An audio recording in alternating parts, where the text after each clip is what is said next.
So we are only a couple weeks away from the trade deadline, and we have been bad.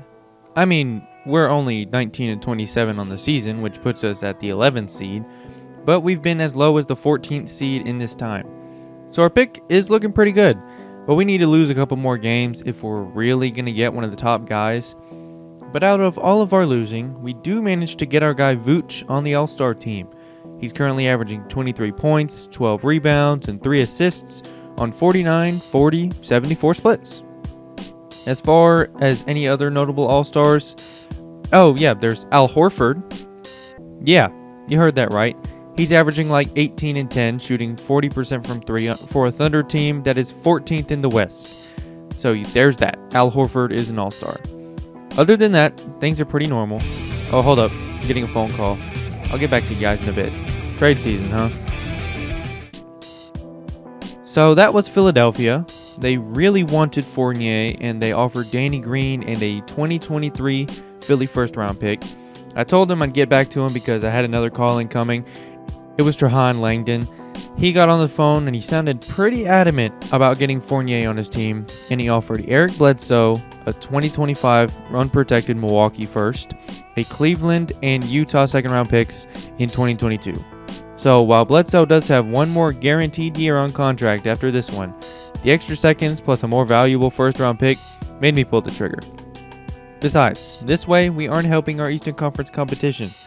So yeah, there's one big deal out of the way, just like that, instantly. But I have a much more important one to talk about next. Michael Carter Williams. Okay, well, maybe not more important to you, but important to me. We are getting rid of him. The Nets have been looking for defense, and what do you know? We've got just that. As much as I hate him, he's a pretty decent defender, and he's also under a cheap contract for this year and next. So the move was pretty much just MCW for Tyler Johnson straight up. I figured we could use a backup point guard until next year, because Bledsoe is listed at a shooting guard. He might just stay there, who knows, I don't really care. But I haven't even mentioned the high-profile trade for us yet. And there's actually been some rumors about it circling as well. The Warriors are shopping Andrew Wiggins. They're looking to spread out their roster with some more rotation players and are willing to trade more established guys to do so. Wiggins still has $31 and $33 million owed to him for the next 2 years after this season. And for a team who already has a ton of big contracts, that's not good for their luxury tax bill. So I called up Bob Myers and I was like, hey, look. You guys are one of the worst defensive teams in the league, and Steve Kerr isn't exactly getting what he wants out of Wiggins. Your bench is also like 7th least in the league for bench points, and I can help you with both of those areas. You've already made a move for Josh Green with the Mavericks. Let me help you even more defensively by throwing you Aaron Gordon. Let me help solve those bench problems by giving you Terrence Ross. He's been a bit up and down this season, but I know with all the off-ball movement Kerr likes to have, I really think Ross can thrive in this system. Imagine a lineup of Steph, Clay, Josh Green, Aaron Gordon, and James Wiseman. I mean, that's a pretty tough lineup to score on if you ask me. Lots of versatile defenders. In return, all we're asking for is Andrew Wiggins. We like his ability to finish at the rim, and we think Steve Clifford can instill some fundamentals in him and get him to buy in on the defensive side of the ball. So what do you say, Bob?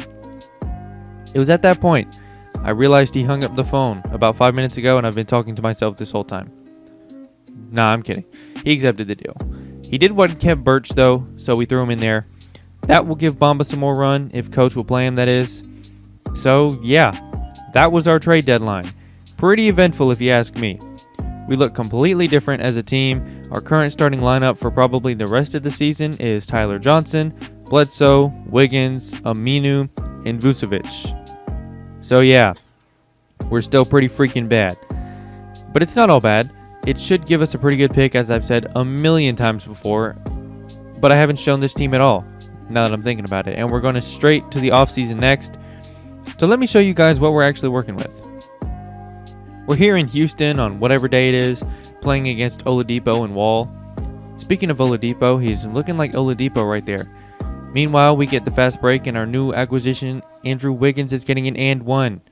I mean, it's on Isaiah Thomas, but whatever. I mean, Houston is just looking pretty bad right now. They get the rebound off the free throw, and we get the ball right back after Aminu scooped it up. Then it ends up in the hands of Mulder, who has a really freaking weird-looking jump shot. I've never seen that before. But it does go in, so that's cool, I guess. But as I've said a million times, this team is the Vucevic show, and PJ Tucker's actually giving him the work. But Vooch, he's too big. Just too big. And he's on a watch for a 2020 game, too. He gets one step closer to that with the rebound off of Bacon's missed shot. He's got 18 points and 19 rebounds. Sheesh, Vooch.